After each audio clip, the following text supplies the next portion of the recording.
Grouping sets can dramatically simplify the queries that you have to write. A grouping set extends the group by clause to let you group the data in multiple ways.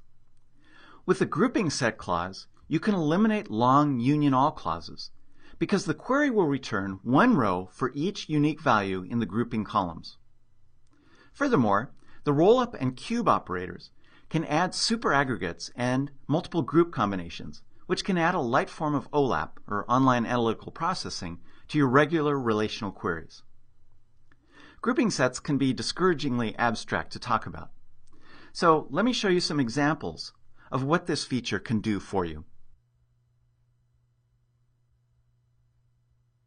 All of the grouping set samples that I'm going to show you use the same base query to extract data from the AdventureWorks 2012 database and group it in various ways. So this is the select statement that I'll be using over and over again as the source data for grouping. The query returns a fairly small set of rows, which makes it easier to see the grouping actions. So what the select statement does is it returns order information from the sales order header table. So that's the primary table there. And then it's joined to a number of other tables in order to extract related information. And that includes things like customers and salesperson's names. And the query limits the number of rows by including only those where the store name starts with a Q. And that's just to limit the number of rows to make it easier to look at what's going on with the grouping set features. All right, so I'll go ahead and execute the select statement so you can see what kind of results it returns. And there you have it. You get 28 rows, and we have various pieces of information related to different orders, including the region, the customer ID, company, full name for the contact, order date, some dollar figure amounts, and so forth, as well as the salesperson. And I selected this query because there's a few fields that would make sense to group by, such as doing things like totaling sales by salesperson or by customer. And then there's also several numeric fields that we can use to aggregate. So again, this is going to be the source data that I'm going to group in various ways. But this is a fairly complex query, and if I included it with every set of sample code in the section, it would overly complicate the samples. So what I've done is I've wrapped it in an order date CTE common table expression. So here's an example of that. So this is that same query. I've rearranged things a little bit so it takes up fewer lines. Whereas before, this makes it a little bit easier to see what's going on with the query, but this saves some space. Of course, I could have made it all a single line, but then that's a little bit too much of a simplification. All right, so each common table expression is going to use this same query over and over again. And then in this outer select statement is where I'll do various grouping set sorts of operations. And so what this expression does, this is a single statement. I'll execute that, and that returns the data sorted by company name, basically. Now, it's important to understand that this outer select statement treats that common table expression as the table valued object that it is. So I include it in the from clause, but I can also include it in different parts of this outer query. Okay, so let's start talking about grouping sets. First thing I want to do is talk a little bit about the group by clause for multiple sets. So what this is going to do is summarize sales data by customer. So as usual with the group by clause, I need to include all of the fields in the select clause that aren't contained within aggregate functions. So because I want to return the customer ID, company, and full name, I need to include those in the group by clause. And then it aggregates the data. First of all, to get the maximum order date, so what was the last order date for the customer, the sum of the total sales, and the average of the total sale.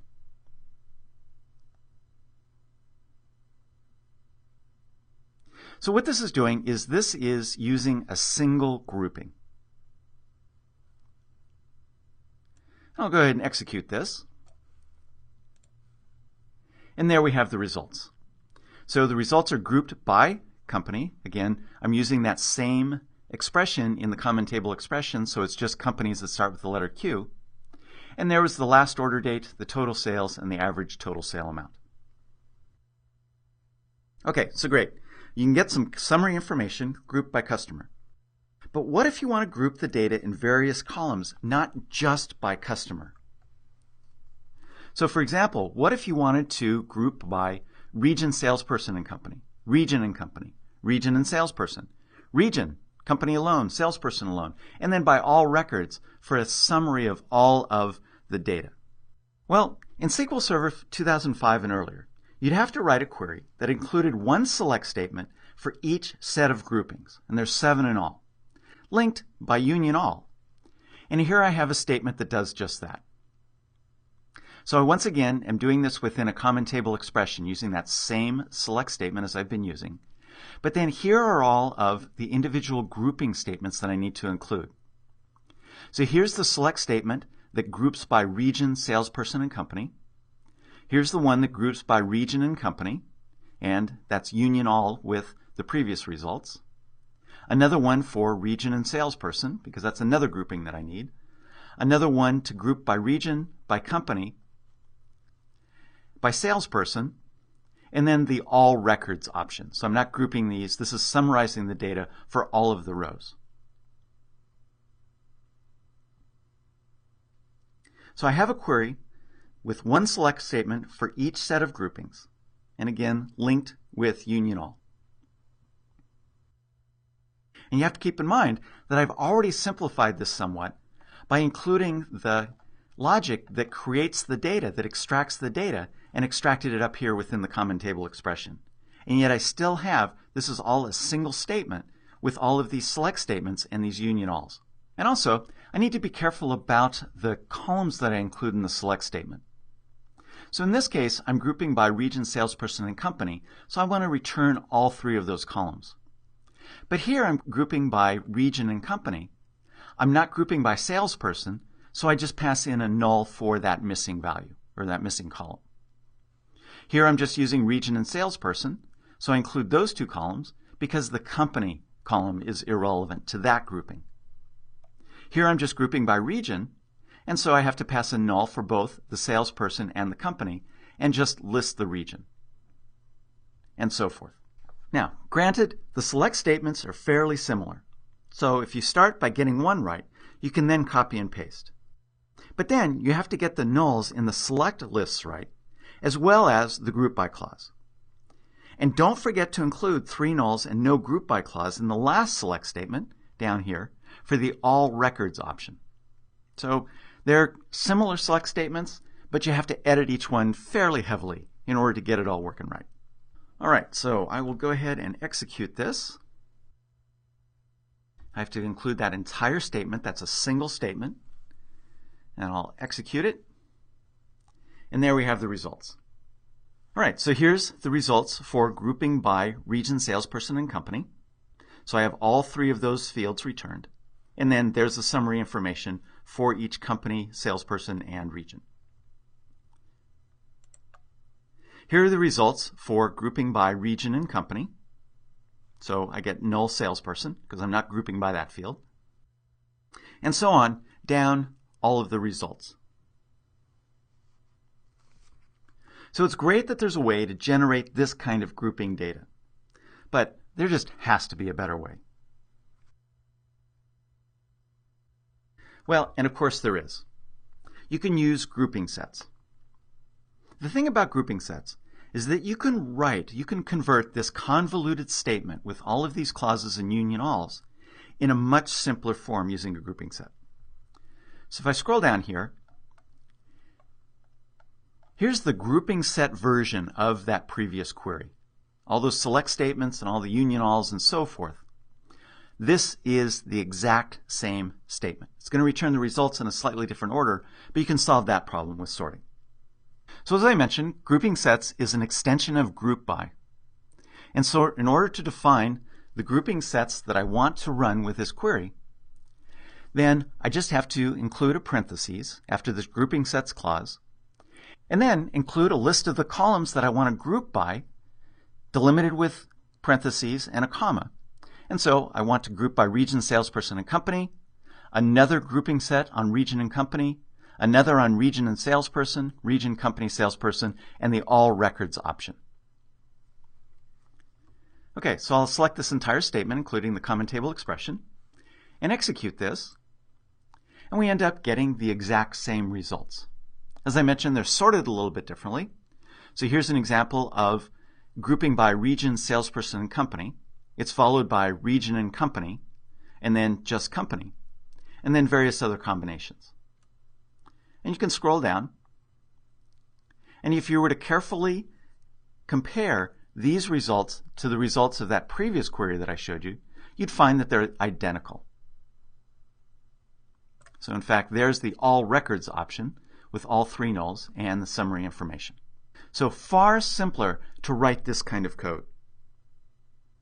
But the even better news is that by using grouping sets, SQL Server is able to generate more efficient execution plans. So if I go up here, select this statement, as well as select that previous statement, I can compare the two execution plans. So again, all of these lines of code are just two statements. There's the first one with all the union alls, and then there's the grouping set version. I can come up here and display the estimated execution plans. So here's the execution plan for the first query with the union alls. And notice that in relative terms, it's 87% the processing. And then I can scroll down here and see that the grouping set version of it is just 13% of the overall cost of this batch of two statements. Now, with my screen resolution, it's kind of hard to see all the details of it. I'll raise that up a bit. And so here is the grouping set version of it. Notice that there's really just, it's a fairly complex query because a lot is going on. But the thing that makes this execution plan for the original statement more complex, or more expensive, is that it has to scan the table multiple times. And so if you come over here and scroll down, you'll see the same steps being executed over and over again, one for each of those select statements. And that's a large part of what makes this, the original query, that non-grouping set query, so inefficient.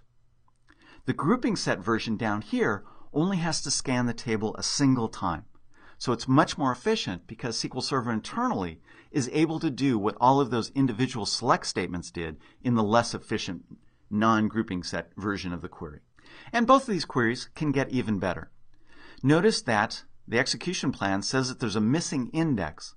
It's not really missing in terms of never having been there, or it's gone missing or been lost or something like that. It just means that the query optimizer has found that if there was a non-clustered index on sales store, you can hover over that, it's a little bit hard to see it, then it would make the query even more efficient. But the fact of the matter is that the grouping set query would still be far more efficient than the other one.